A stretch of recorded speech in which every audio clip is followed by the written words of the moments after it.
हमारे देश पर भी ईरान और अमेरिका की जंग का असर हो रहा है, लेकिन हालात अभी तक काबू में है। भारत अब दूसरे देशों से क्रूड ऑयल और गैस का आयात बढ़ा रहा है। रिफाइनरीज में गैस का प्रोडक्शन 40% बढ़ा दिया गया है। सरकार की तरफ से लगातार यह बात कही जा रही है कि देश में तेल का पर्याप्त स्टॉक है।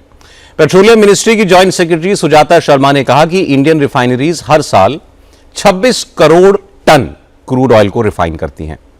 पूरे देश में पेट्रोल, डीजल और गैस की सप्लाई रेगुलर है, नॉर्मल है, इसलिए तेल खत्म होने या इसकी कीमत बढ़ने की अफवाहों पर यकीन ना करें। आज सरकार ने एक और फैसला यह किया कि जिन भी इलाकों से पीएनजी मतलब पाइप्ड नेचुरल गैस की सप्लाई जा रही है, वहां रहने वालों से कहा गया है कि वो जल्द से जल्द पीएनजी का कलेक्शन ले लें, क्योंकि आने वाले वक्त में ऐसे इलाकों में सिलेंडर की सप्लाई बंद कर दी जाएगी। मैं देशवासियों को बताना चाहती हूं कि हमारे पास लगभग सालाना 26 करोड़ टन कच्चे तेल को रिफाइन करने की कैपेसिटी उपलब्ध है।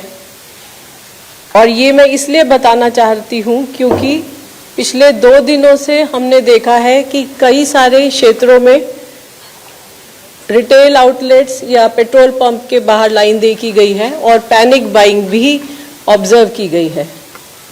मैं देशवासियों को विश्वास दिलाना चाहती हूँ कि हमारे पास पेट्रोल और डीजल पर्याप्त मात्रा में उपलब्ध है। कहीं पर भी किसी पेट्रोल पंप पर कोई कमी नहीं है।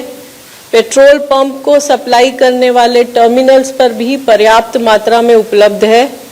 इसलिए अफवाहों पर विश्वास न करें और पैनिक बाइंग से बचें। मैं ये भी बताना चाहती हूँ कि पेट्रोल और डीजल के प्राइस में कोई बढ़ोतरी नहीं की गई है। अतः मेरा आप सभी से आग्रह है, कृपया अफवाहों पर ध्यान न दें। सरकार तो कह रही है कि देश में तेल का पर्याप्त स्टॉक है, सप्लाई भी रेगुलर है, लेकिन ग्राउंड पर हालात इससे अलग हैं। लोगों में पैनिक दिख रहा है। युद्ध लंबा खींचने से अब अफवाहें भी अपना असर दिखाने लगी हैं।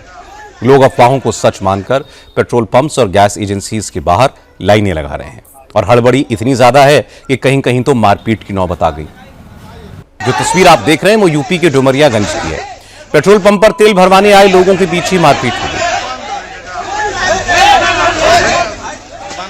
दरअसल पिछले 2 दिन से डुमरियागंज के कुछ पेट्रोल पंप्स पर तेल का टैंकर नहीं आया, लोगों को तेल नहीं मिला, तो पेट्रोल खत्म होने की अफवाह फैल गई। पेट्रोल पंप्स पर लाइनें लग गई। पहले तेल लेने के चक्कर में नौबत मारपीट की हो गई। जब इसके बारे में भारत पेट्रोलियम के पंप मैनेजर राजेंद्र पांडे से पूछा गया तो उन्होंने भी माना कि डिपो से तेल नहीं मिला था, इसकी वजह से समस्या है। पेट्रोल नहीं है। पेट्रोल क्यों नहीं है? अब कह रहे हैं ये, अब हमें क्या पता है। कल आइए जो है कई पेट्रोल पंपों पर दौड़िए, जो है नहीं मिल रहा है, समय से सुविधा प्रदान हो रही है, क्या किया जाए। पेट्रोल है नहीं, क्या कह रहे हैं? पेट्रोल वाले बोल रहे हैं कि भाई पेट्रोल फिलहाल है नहीं है। अभी रात में गाड़ी जाएगी तो लेके आएगी, कल 2 बजे के बाद शायद मिल सकता है। पब्लिक परेशान है, यहाँ पे देखिए पूरा लाइन लगा के सब खड़े हैं। हर पंप, पूरा पंप बंद कर दिए। हम लोग 2-3 राउंड हो चुका है, बोलते नहीं मिल। समस्या ये है कि 20 तारीख से लेकर के अभी तक हमको एक लोड मिला हुआ है। बीच में कल एक लोड मिला था और लोड जो है हम लोग इंडियन लगाने के बावजूद भी कंपनी द्वारा लोड नहीं दिया जा रहा है और लोड न आने की वजह से पंप ड्राई हो गया। अभी तक हम लोग 4 बजे तक तेल दे रहे थे, जब तक हमारे पास पर्याप्त स्टॉक था तब तक हम तेल दे रहे थे। उसके बाद जो है कंपनी का इंडियन लगने के बावजूद तेल हमको नहीं दिया गया, 1 मिनट अपने आप ड्राई ले लिया। देश के कई और शहरों से ऐसी ही तस्वीरें आ रही हैं। कहीं तेल खत्म होने की अफवाहें फैल रही हैं, कहीं ओवर डिमांड की वजह से लंबी लाइनें लग रही हैं और वहां से वापस जाने वाले लोग अफवाह को मल्टीप्लाई करने का काम कर रहे हैं। इसलिए आज उत्तर प्रदेश, मध्य प्रदेश, महाराष्ट्र, राजस्थान, गुजरात, तेलंगाना समेत कई राज्यों से पैनिक बाइंग की खबरें आई। जगह जगह पर पेट्रोल पंप्स पर लंबी लंबी लाइनें देखने को मिली। कंटिन्यू में आ रही है दिन से और तकलीफ हो रही है। अभी पेट्रोल सिर्फ 200 या 500 का मिलता है, उसकी वजह से अभी काम पे जाने के लिए लेबर को सब संभालने के लिए मुश्किल ही है। कल से घूम रहा हूँ, बहुत गर्दी है, बहुत भीड़ है, बहुत हर जगह ऐसी है। लोग पैनिक हो रहे हैं, अब ऑफिस जाने का लेकिन लेट हो रहे हैं, आधे घंटे लाइन में खड़े हैं। हम तो अभी 1-1.5 घंटे से खड़े हैं सर। अभी टाइम भी और पेट्रोल का मिला है और 1-1.5 घंटा लगने वाला है। पेट्रोल और डीजल को लेकर तो फिर भी इतनी ज्यादा टेंशन नहीं दिखी जितनी एलपीजी को लेकर के है।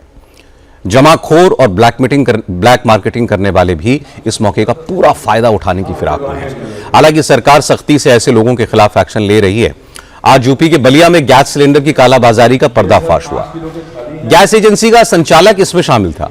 एजेंसी के स्टॉक से 1000 से ज्यादा सिलेंडर गायब मिले। जब कस्टमर्स ने डीएम से ब्लैक मार्केटिंग की शिकायत की तो गैस एजेंसी पर छापा मारा गया। गैस एजेंसी के मालिक के खिलाफ केस फाइल कर लिया गया है। दिल्ली के संगम विहार इलाके में भी क्राइम ब्रांच की टीम ने 183 इंडियन गैस सिलेंडर्स बरामद किए। इनमें से 154 सिलेंडर भरे हुए थे, 29 सिलेंडर खाली थे। पुलिस ने 4 डिलीवरी एजेंट्स को गिरफ्तार किया है।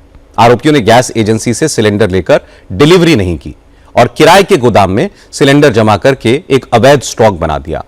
यहां से ये लोग 1-2 किलो गैस निकालकर खाली सिलेंडरों में भरते थे और फिर बाजार में महंगे दामों पर बेचकर मुनाफा कमाते थे।